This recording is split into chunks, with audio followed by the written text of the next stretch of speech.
Welcome to the Networking with Michelle podcast, the show dedicated to providing you with life strategies with a little bit of entrepreneur advice. Here we believe in the Jim Rohn quote, success is nothing more than a few simple disciplines practiced every day.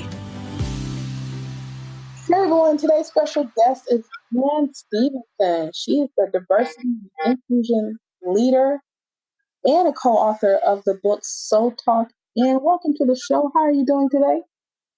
I am doing wonderful, and thank you so much for having me. Absolutely. So we got connected through our good friend, Danny Harvey. Thank you, Danny. Thank you, Professor Harvey. So just tell the listeners a little bit about yourself. So I'll tell them a little bit. So like you said, at my job, I am part of the leadership team for diversity and inclusion and with the company that I work for. And that has just really been a conduit in which I was able to kind of hone into my passion.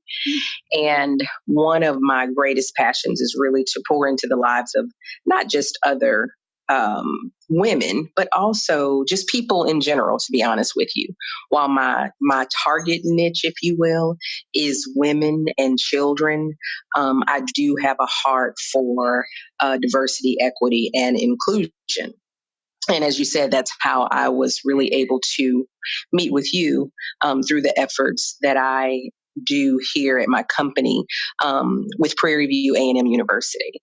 So other than that, as you said, I am a best-selling author. I've released my book, Soul Talk, in April of 2017, and it's a collaborative book. So it's a book collaboration where myself, along with 19 other authors, we talk about letting go, basically, and letting God. It's a faith-based book, and the title of my chapter is Worship While You Wait. And basically what I do is I just talk about my desire in my late 20s and all throughout my 30s, pardon me, to be married. And it just didn't seem like it was really going to happen. So it was some things that I had to do and some things that I had to let go of. One being my husband now, because we were dating at the time. And really just having faith that if it's really meant to be, ultimately it's going to be. And if not, then it's not. But as God would have it, we were married in August of 2011.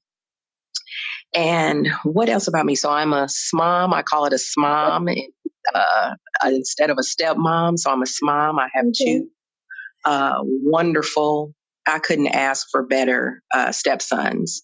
And then I have a 6.7 or 8 pound ferocious Yorkshire Terrier, 7007. So don't mess with me because he'll and as far as, corporate America, I have been in corporate leadership for God knows how long, for many years, I'm dating myself. So let's just say 30 years that I've been in corporate leadership, and been with my current company for 12 years. And, just been in leadership, and most recently this year transitioned into another role, which I think is just going to catapult me, where I'm a learning consultant. So I deal with a lot of different applications relative to creating content. So I'm excited. I'm really excited about everything that's happened to me thus far, Michelle. I have a Facebook group. I have, over 1,000, almost 1,500 women and men. There are a few men in there, but realistically speaking, the men are not as active as the women. Let's just say they're not active at all. I'm just going to put that out there. They're not active at all. My husband, he was active only because I asked him to do it. I know that it was excruciating for him.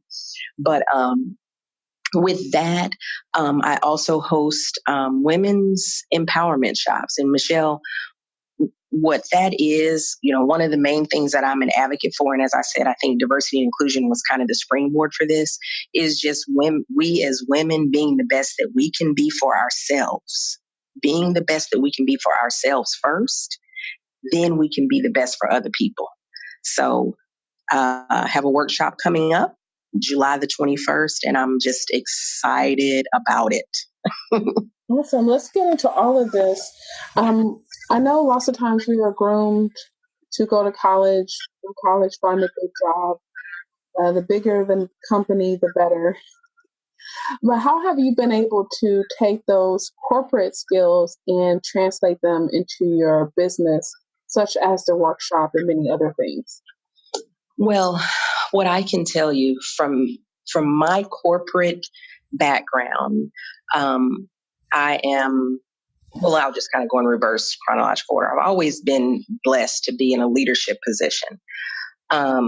And taking classes, and I'm licensed. I have my property and casualty license. I have 2 Six Sigma Green Belt certifications.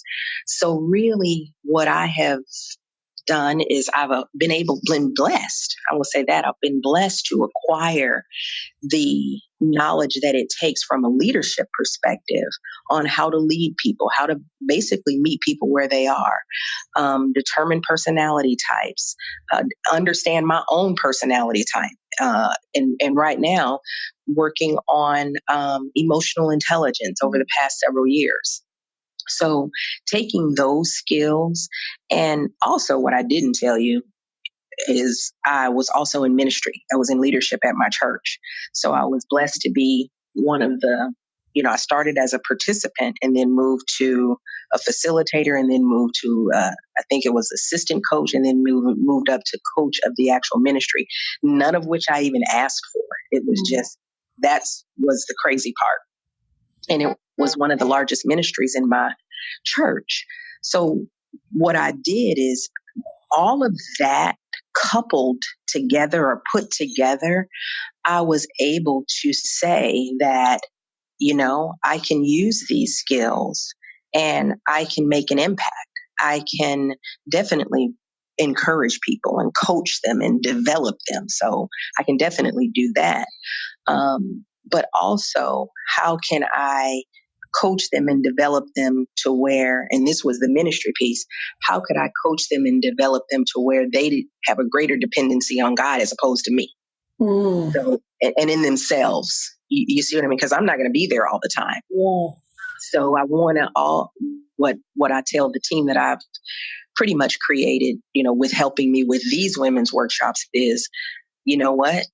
It's really not about us. What we give these women, we want them to be able to use that not just on the day that they get it, but later on. Because if they're dependent on me, then I'll fail you. You know how we'll do. You know how we'll do. Well, I'm gonna get my money. Yeah, we'll be funny style, like, oh my God, is she calling me again? Or we just may not be available. Yeah. So the ministry that I was in at my church was a discipleship and mentoring ministry. And what we talked about first and foremost is knowing who you are in Christ and how to study the Bible. And if you miss those 2 classes, you just have to start over the next year. But those are the 2 fundamental basics that you had to have.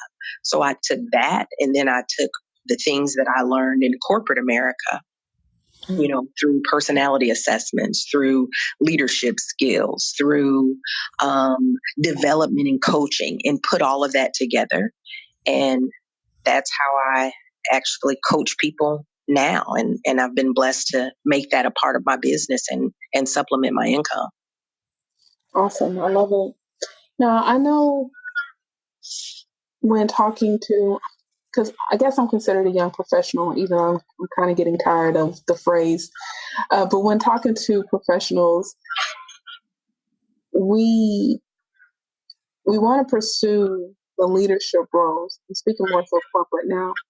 We want to pursue those leadership roles. And usually that means you're going to receive more money, right? How can we determine if we are ready to step into the management or an executive role minus just focusing on the money? Well, okay, let me, sometimes I give it to people classy, and then I'll turn and give it to them sassy. Okay.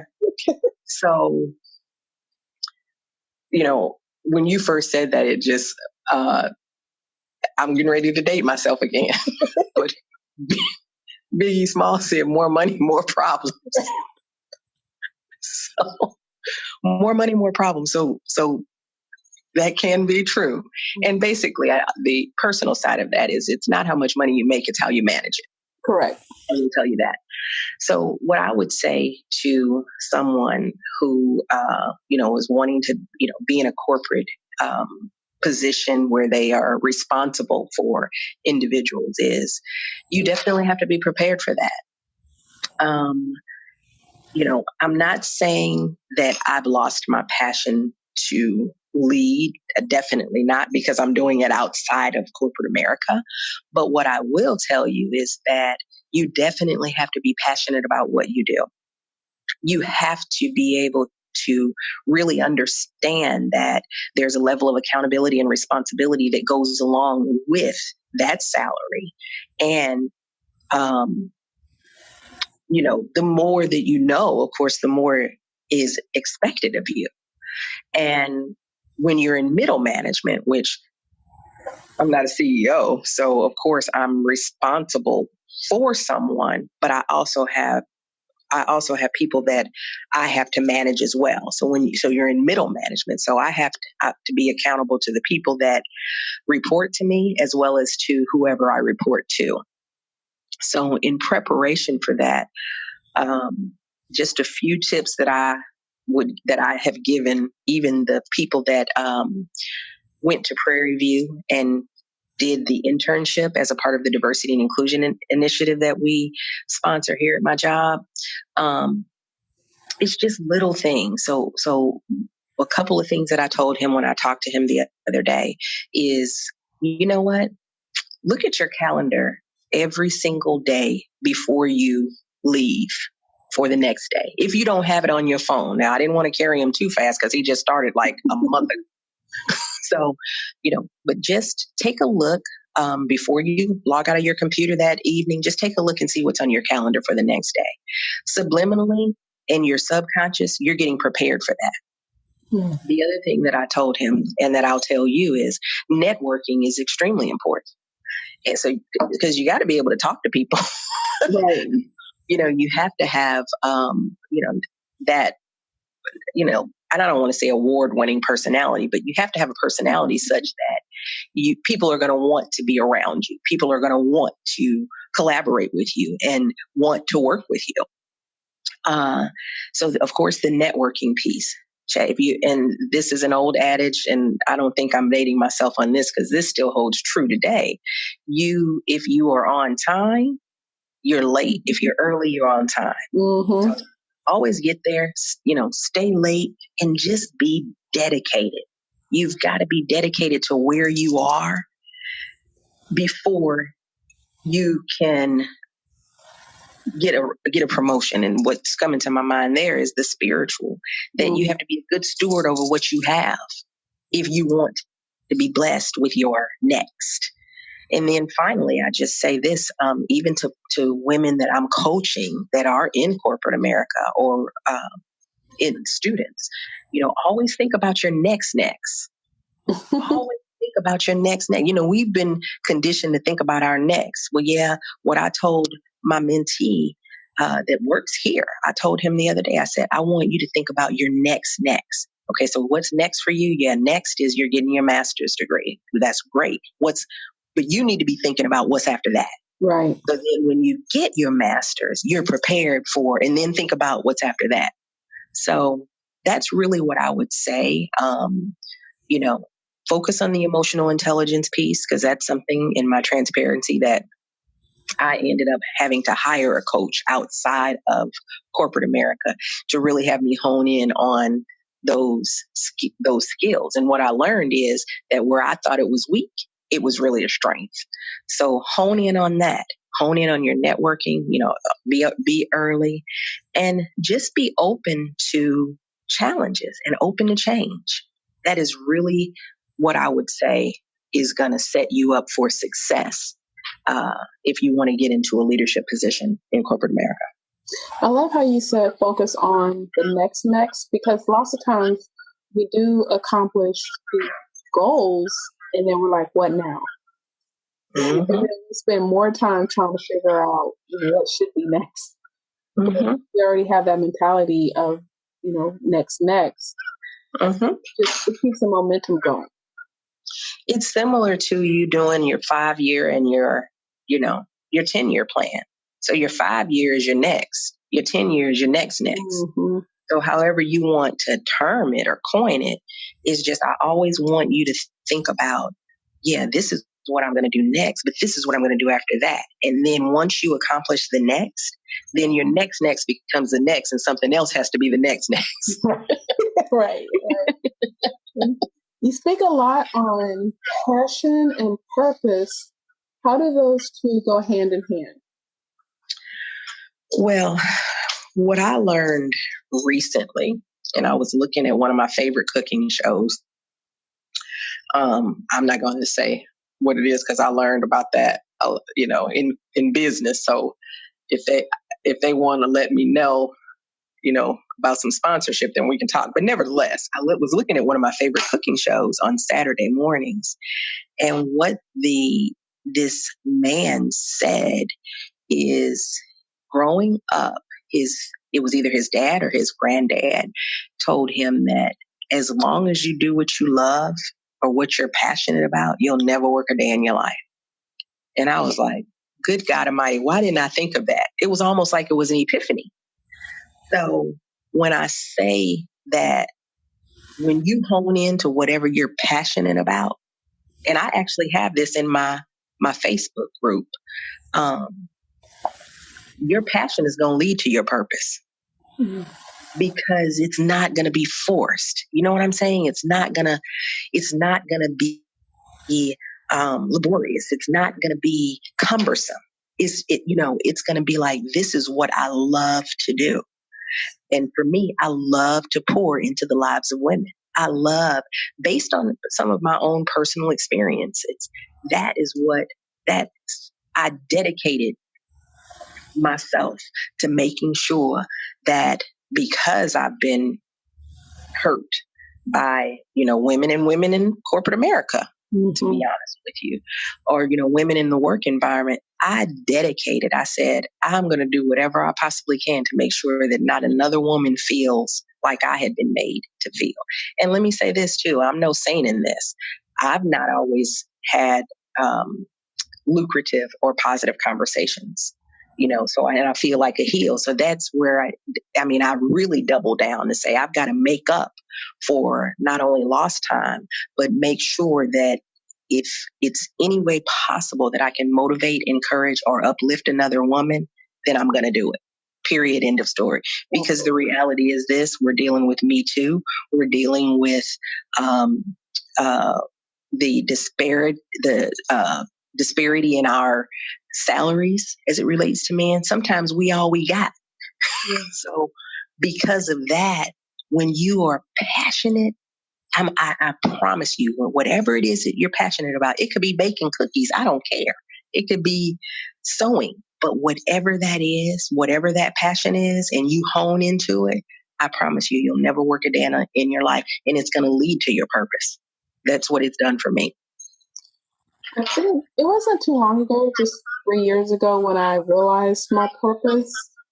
And when I look back, I kind of feel like the breadcrumbs were always there. Yeah. I guess, what was your journey like when you realized, hey, I'm walking in my purpose? So for me, Michelle, I've always been, well, let me put it like this. I grew up like I was an only child. I wasn't. My brothers are just so much older than me. My brothers are 9 and 10 years older than me. So when I'm 6 wanting to play with dolls, they're like 16 and 15. Of course, they don't want to play with dolls. So it was like I was an only child. So I always loved to be around people. And I've always loved to entertain people in my home. And I've always had like I said, been blessed to be in a leadership position. So, and I've always been a giver. I've always been someone who's just wanted to give. And in 2008, I guess it was, 2008, I had experienced something that just really was, it was kind of icky. And I talk about it in my chapter with Soul Talk. But what I did is I said, I'm so busy. I'm doing well in corporate America. I mean, I'm doing great. So I really just don't get the time to really give back to the people that have poured into me. So I started doing diva events. And that's just what I called it. So I would invite, my aunt, my cousin, my best friend. We've been best friends since we were 5. And she'd always fly to Dallas. Since we graduated from high school, I came here to go to college. So she'd always fly to Dallas every year since then. And in 2008, I said, you know what? I'm just going to do a diva event. And I don't get to see all of these women because that's virtually impossible when you work and you're trying to move up the corporate ladder. It was impossible for me to see all of them for their birthday, for Mother's Day, for Christmas. And it was just too much. So I said, I'm just going to have a diva event every year. I'm going to give them a gift. I'm going to have the event catered. And I'm going to do something nice for them. And I'm going to say Happy Mother's Day, Happy Birthday, and Merry Christmas to all of y'all. And they understood that, but I made it fun. So I did it every year since 2008. And that's kind of how this piece started. Well, in 2006, a couple of years before, 2006 is when I started in that ministry at my church. And then I also started my job, so it was 12 years. And I was like, so all of this, I guess it was I think it was probably in 2016, I told my best friend, I said, you know what? God gave me a vision that these diva events are just going to be different. It's just going to be different. It's not going to be like it is, like I've been doing it. And she was like, really? I said, yeah, he gave me this. And it was just really weird. And so I launched my book in April of 2017. And in November of 2017, I had my first women's workshop event. And I'm like, everything that I had before, the leadership from corporate America, the ministry piece, because I let people know too that what I do, the foundation is Jesus. So if you probably ain't into Jesus, you probably won't be into me, and that's fine. I totally get that. But I was able to put all of that together. And even at my diva events, when I'd have them in my home, I'm doing like a fun interactive exercise, because I would host like anywhere from, I'd say I'd average about 20, 25 women. And I was already doing it. But now I just want to have a broader reach where I can touch somebody, but really not have to physically be there to touch them. And that's what I've done through my Facebook group. And I put on my vision board too. I didn't even tell you about that. Vision boards are very, very crucial. And writing it down is crucial. So I put that down on my vision board that I was going to have 3 workshops. And I did my vision board like in April of 2017, and July 21st, this will be my 3rd women's workshop. But hold on. Now I have to tell y'all this. I have got to say this. I don't know who's listening, but they really need to hear this piece. Vision boards, I really just kind of got into vision boards. And in my transparency, the first one that I did, I didn't put it up because it did not go with my decor. I'm kind of retentive when it comes to stuff like that. So I didn't put it up, right? But in April of last year, I went to one and I did my vision board, blah, blah, blah, blah. Well, now my husband, he's done one. But what I do tell women, and, when I volunteered at the Salvation Army or volunteered at any other community partnership that I have here locally, what I tell them is, you've got to write it down. So you got to write it down. And what I did is I wrote it down based on the scripture, Habakkuk 2:2-3. Write the vision, make it plain, though it tarry, wait for it, because it's surely going to come. I wrote down on May, I think it was May the 13th, or it was either May the 3rd or May the 13th of what year was that? 2003, I think it was. Yeah, I think it was it was 2004. It was 2004. And I wrote down what I wanted in a husband. I wrote down what I wanted in my wedding, and I remember going to this church and he said, you need to be specific. So I wrote everything down. I was like, I want him to be tall. I want him to be, handsome. I want him to have dimples. I want him to have my back, my front, my sides. I want him to have a maximum of 2 kids because I was in my 30s. So the chances of me meeting somebody that didn't have children was a little, slim. So I said, I didn't want him to have a whole bunch because I didn't want that. Whoever does, that's fine. I knew what I want. And I said, for my wedding, I wanted to be,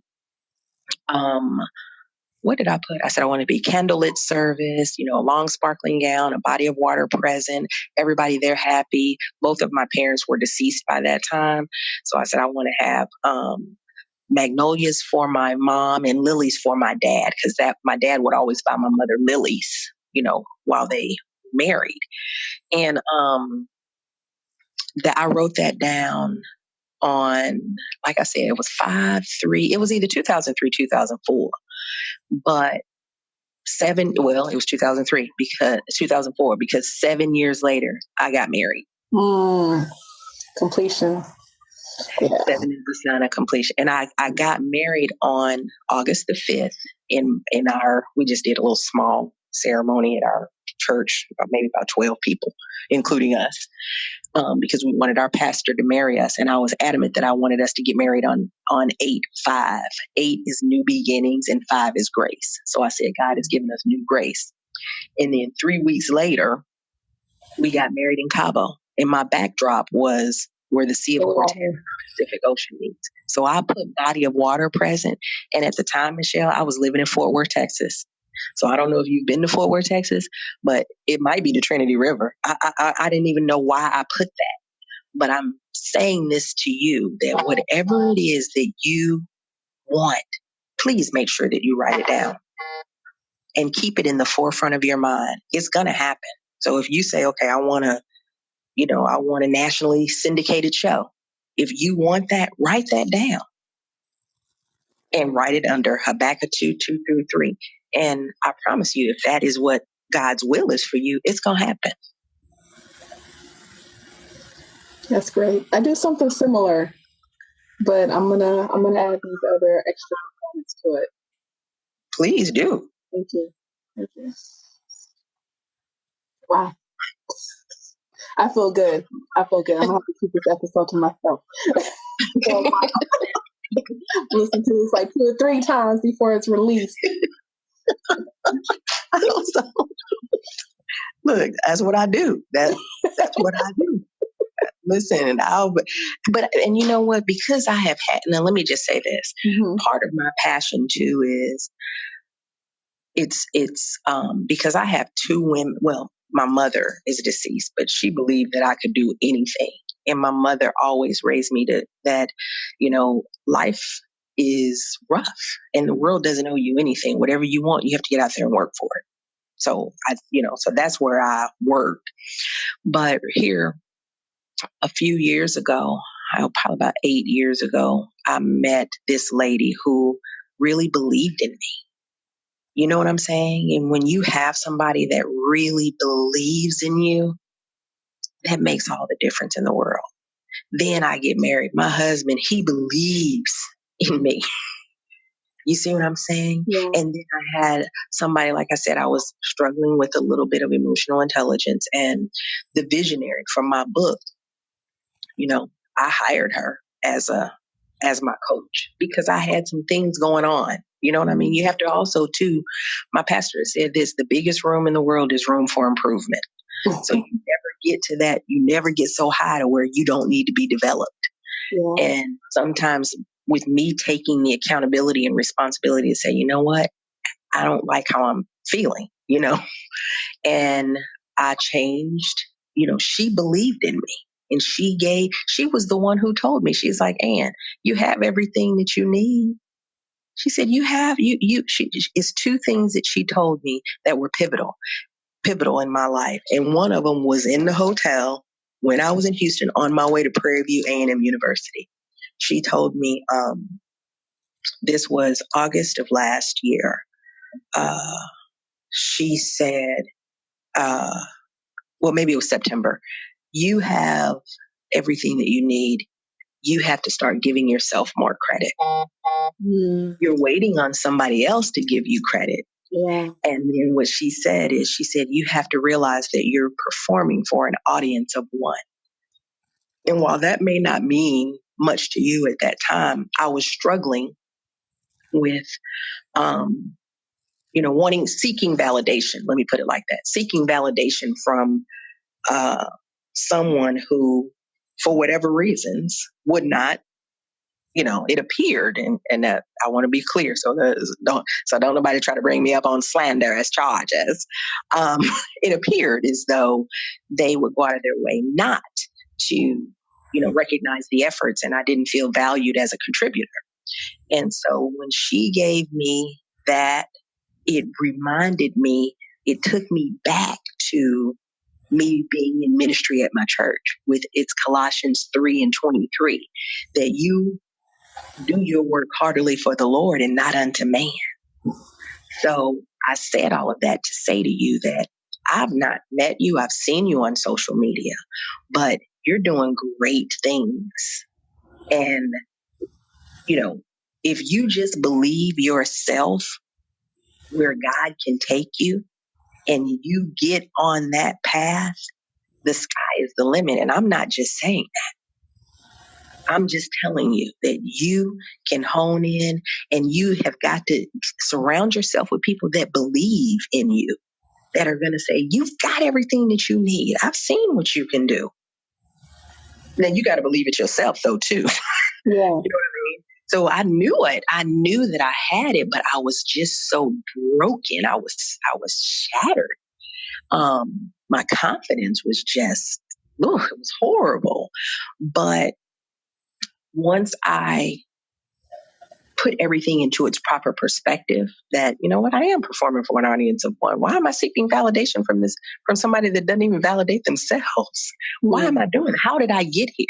And once you figure that piece out, then you'll say, okay, I know what not to do. So you learn a lot in leadership as well on what to do, but you also, what I learned is a lot of what not to do. So follow your dreams, follow your passion. And like I said a few minutes ago, you will never work a day in your life.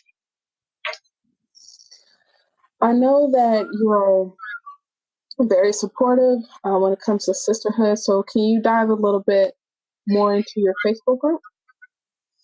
I can. So I get tickled with this Facebook group because you're going to be like, wow, are you serious right now? So let me tell you what happened.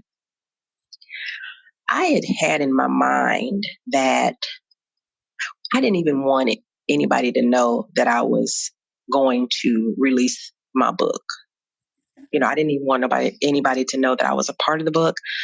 I just didn't, because of the environment that I was in at work. So I didn't want anybody to know. But the visionary said, okay, here's, this is what you have to do. So I was just like, oh my God, we have to put on Facebook that we're, going to be in a book collaboration. I was like, oh God, how am I going to do that? So I just had this sinking feeling. Well, I was playing around on Facebook, and I knew that I was going to have to do a group because, she was coaching me before she was really coaching me. I mean, she's been coaching me all along, but she was coaching me, and she was saying, you might want to think about doing this, this, and this. So honestly, when I created that group, I was just playing around on Facebook. I was just playing around because I'm the type of person where I want to kind of understand, okay, this is how it works. This is what you need to do. And, I want to cross my I's and dot my T's. I wanted to do all of that. So I created that group just playing, and I added her, just say, okay, here, she started adding people. And I was like, oh my God, no, oh my God, she's adding people. And so then I was like, okay, I really got to get this together because there's that level of accountability, right? And I knew I had said I wanted to do it. And I would say, I think I started it in January of 2017, and I've grown to almost 1,500 women. And I started with men and everything. And then I did a short fast in August of last year. Remember, I said I just needed to kind of step away for a second to see really, is this really, am I on the right track? Am I doing it because I want to do it? Or is this God approved? And so I came back and I said, I really just want to target women. I want to target women because, and Michelle, the reason that I wanted to target women is similar to what I said before. I have been hurt. I've been really, really hurt, especially if you're like me. I love hard. I mean, when I love, if I'm down with you, I'm down with you for real. So I was really hurt, and I was at a place professionally where I just felt desolate, where I had never felt like I felt. And because of how I felt, it took me to a dark place. And I mean, not to where I was depressed, and I self-diagnosed myself with depression and a little bit of anxiety. But it caused me to think about other experiences that I'd had with, other women who I looked to develop me and to guide me. And it made me think about someone at my church that had, hurt me. When I told her I sent her a message because she's not on social media. So I sent her a message to let her know that I was releasing the book and everything. And just her response was very, very hurtful. And, and then somebody else who, you want to be in a friendship with them because they've been hurt, or you identified, they divulge to you that they've been hurt. And then you're like, oh my God, that should never happen to you. And you try to friend them, but because they have trust issues or whatever issues that they were going through, they had done some things to hurt me too. So I just was in a place where I was like, you know what? I'm fed up. I just don't want to have another woman feel like I have been made to feel. And I'm going to do whatever I can to right the wrongs that have happened to me. And here's the other thing too. Like I said a few moments ago, I've not always handled situations like I should have, especially, in corporate America, and you're dealing with women, and,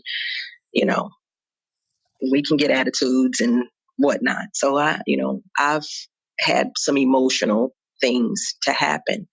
But I said, you know what? I can't blame anybody for my own actions. I can't blame the fact that I was under a lot of pressure, or, they had just had sent me a crazy email, or whatever the case may have been. I still made a conscious decision to handle whatever the situation was like I did, whether it was adverse or not. And I had to take responsibility for that. And after having taken responsibility for it, I just said, I'm not going to do that to another woman. So if I just can do one post a day in this group that will motivate, encourage, and uplift somebody, I don't care. I don't post for likes. I have said that. I try to, tell my husband, I'm not even concerned about whether people like it or not, because the reality is that they looking. And again, if I'm performing for an audience of one, then I'm not worried about that piece of it. What's the name of the Facebook group?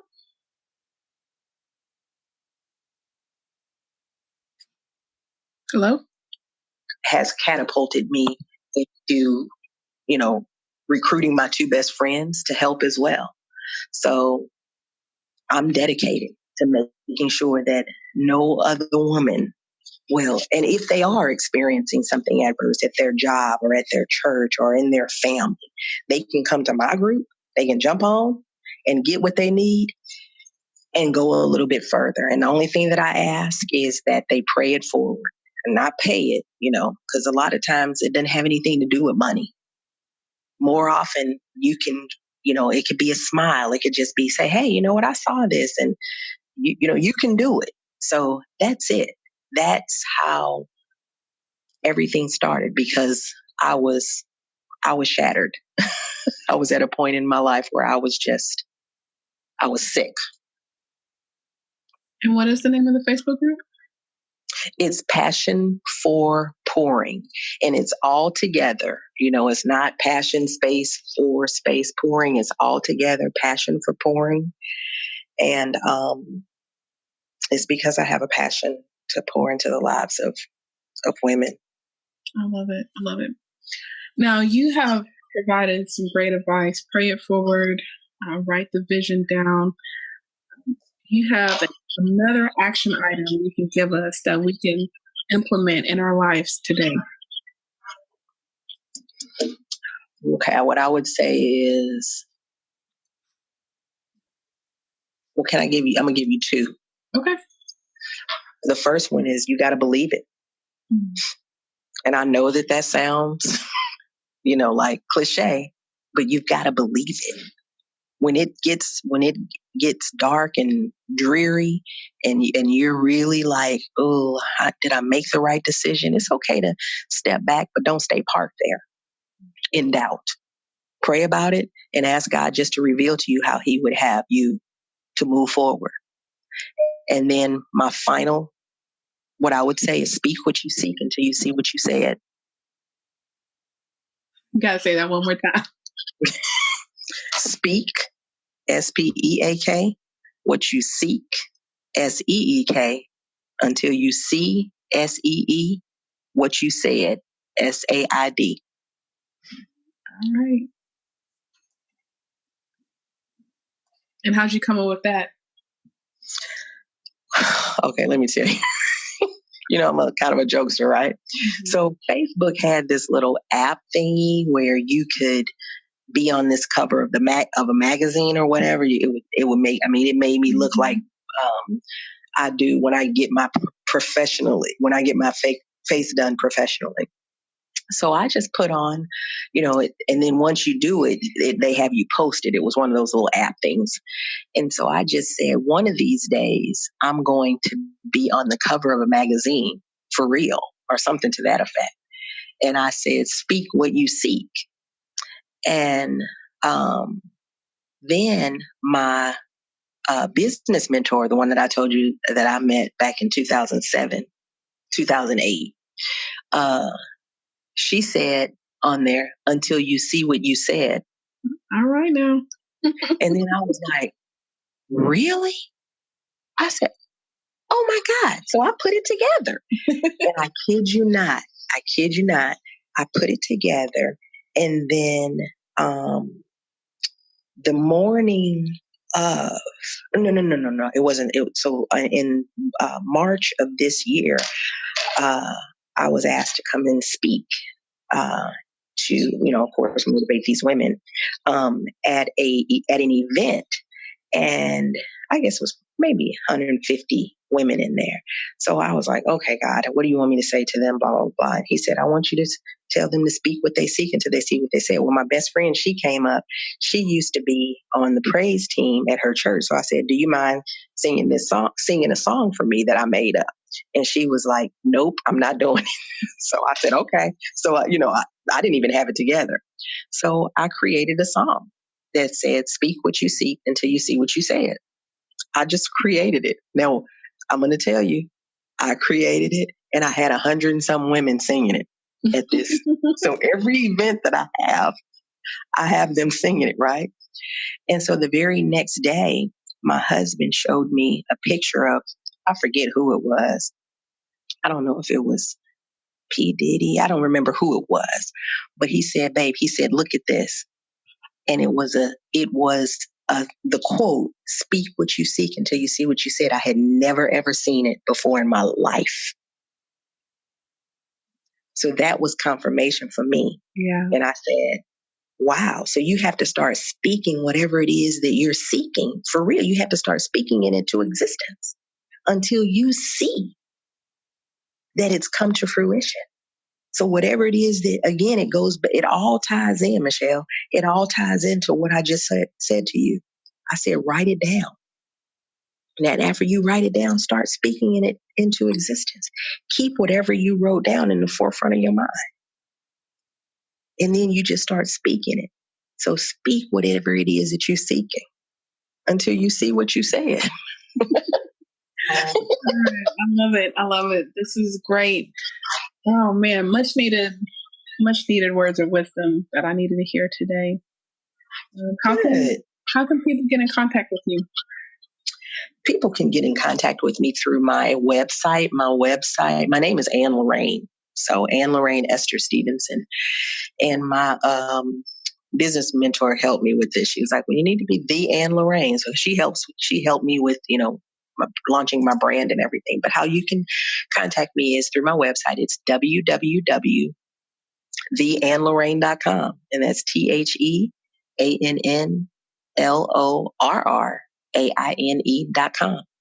And that will help you to get to my LinkedIn, my Facebook group, Instagram, and you can connect with me through all social media platforms. Okay.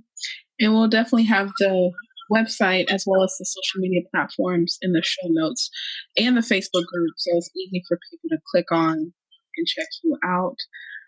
And once again, I want to thank you for being so refreshing and for me ensuring, especially with the week that I've had. Good. It's gonna, be published much later. But I definitely needed this conversation with you today. So thank you for that. You're welcome. And listen, you can connect with me at any time. Only me, people, not y'all. Only me. Oh, yes. Oh, yeah, we're recording. That's right. I forgot. You made me feel so comfortable. No, it's all good. Y'all can reach out to her and y'all can support her in the Facebook group with her services, great services, and affordable services. So please support this sister. And remember, I believe in personal connection leads to an influential network.